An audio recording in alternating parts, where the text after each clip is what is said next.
होली का चांद। नमस्ते दोस्तों, स्वागत है भूतबित पर, जहां हर कहानी आपके दिल में डर का साया छोड़ जाती है।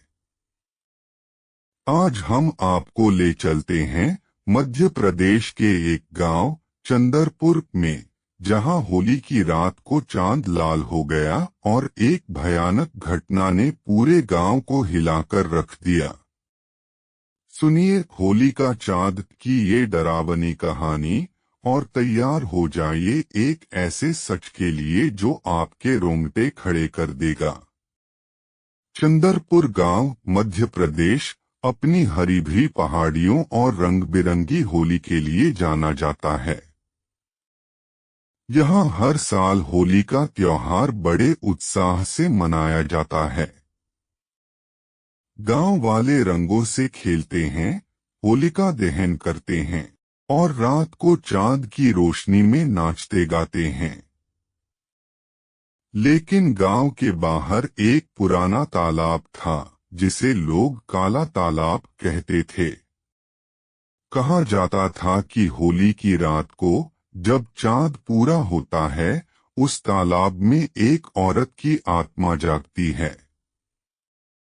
उसका नाम था राधिका, एक ऐसी औरत जिसे 50 साल पहले होली की रात को गांव वालों ने चुड़ैल समझकर जिंदा जला दिया था। तब से हर होली की रात को राधिका की आत्मा उस तालाब में आती है और अपने जलाने वालों के वंशजों से बदला लेती है। गांव वालों ने बच्चों को हमेशा चेतावनी दी थी कि वो उस तालाब के पास न जाएं, खासकर होली की रात को डोट। लेकिन नई पीढ़ी को ये सब कहानियां मजाक लगती थीं। कहानी शुरू होती है माया से, एक 24 साल की लड़की जो अपने छोटे भाई अजय के साथ चंदरपुर में रहती थी। माया और अजय अपने माता पिता को 5 साल पहले एक हादसे में खो चुके थे। माया ने अजय को माँ बाप दोनों का प्यार दिया और अजय भी अपनी दीदी को बहुत मानता था। अजय 18 साल का था और उसे होली का त्योहार बहुत पसंद था। वो हर साल अपने दोस्तों के साथ रंग खेलता, गुजिया खाता और रात को होलिका दहन देखने जाता। लेकिन इस बार मई 2025 में होली की रात को अजय ने कुछ अलग करने की ठानी। उसके दोस्तों ने उसे उकसाया, अजय, अगर तू हिम्मत वाला है तो काला तालाब जाकर दिखा। देखते हैं क्या वो चुड़ैल सच में आती है। अजय को ये मजेदार लगा। उसने सोचा, ये बस एक कहानी है। माया को जब ये बात पता चली तो उसने अजय को रोकने की कोशिश की। अजय, मत जाओ, उसने कहा। उसकी आवाज में डर था। मुझे अच्छा नहीं लग रहा। माँ पिताजी हमेशा कहते थे कि उस तालाब के पास मत जाना, लेकिन अजय ने हंसते हुए कहा, दीदी, डर मत। ये सब बेकार की बातें हैं। मैं बस अपने दोस्तों को दिखाना चाहता हूँ कि मैं डरता नहीं हूँ। माया का दिल डूब रहा था। उसे अपने माता पिता की बातें याद आ रही थीं। लेकिन अजय की जिद के आगे वो हार गई। उसने अजय को गले लगाया और कहा, बस जल्दी वापस आ जाना। मुझे तुम्हारी चिंता हो रही है। रात के 10 बजे अजय अपने दो दोस्तों विक्रम और सूरज के साथ काला तालाब की ओर निकल पड़ा। तालाब गांव से 1 किलोमीटर दूर था और रास्ता एक घने जंगल से होकर जाता था। जैसे ही वो तालाब के पास पहुंचे, हवा ठंडी हो गई। तालाब का पानी काला था और उसकी सतह पर चांद की रोशनी टिमटिमा रही थी। लेकिन आज चांद का रंग अजीब था, वो लाल हो गया था, जैसे खून से रंगा हो। अजय ने हंसते हुए कहा, देखो चांद लाल हो गया।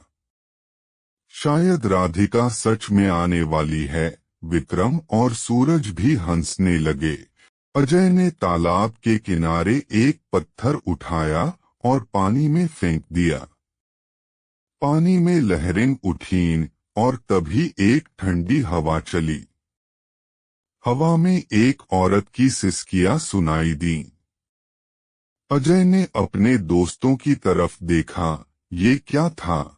लेकिन विक्रम और सूरज का चेहरा पीला पड़ चुका था। तभी तालाब के पानी से एक औरत की आकृति उभरी।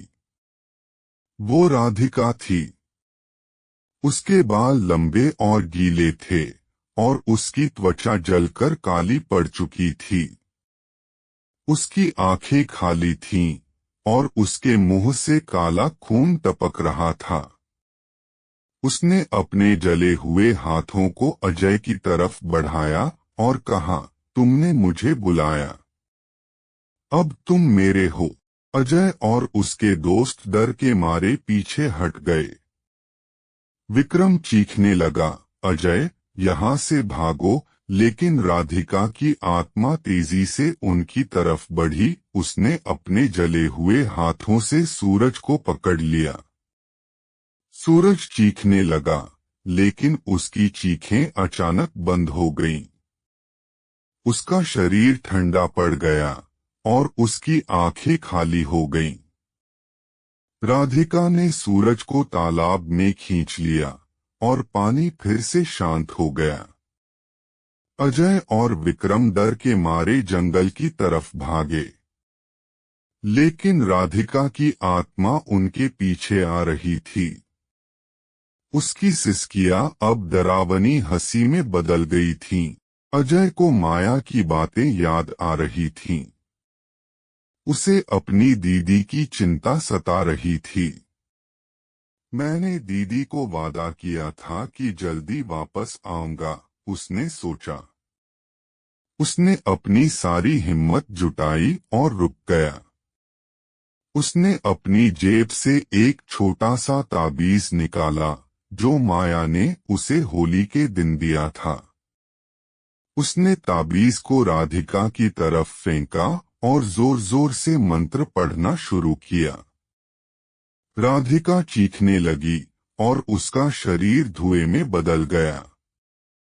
लेकिन जैसे ही धुआं हटा, तालाब से सैकड़ों आत्माएं निकलने लगीं। वे सभी लोग थे जिन्हें गांव वालों ने चुड़ैल समझकर मार दिया था।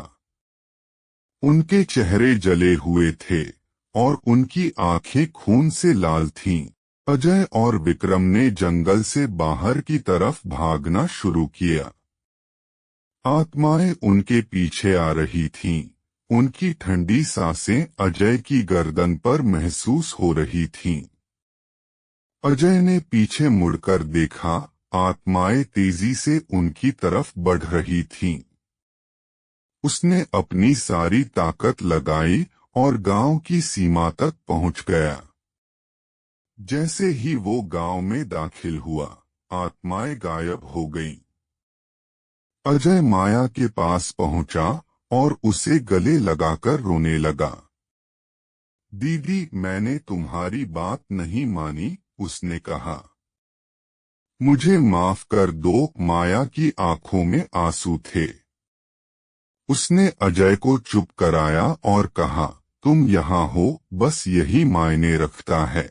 लेकिन उस रात के बाद, हर होली की रात, जब चांद पूरा होता है, अजय को अपने घर के बाहर एक औरत की सिसकियां सुनाई देती हैं। और हर बार वो अपने घर के बाहर एक गीला निशान देखता है, जैसे किसी ने तालाब का काला पानी वहां छिड़क दिया हो। तो दोस्तों, क्या आपको लगता है कि अजय को फिर से उस तालाब के पास जाना चाहिए?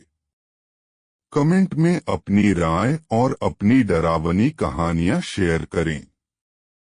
अगर आपको ये कहानी पसंद आई तो लाइक करें, शेयर करें और भूतबित को सब्सक्राइब करें।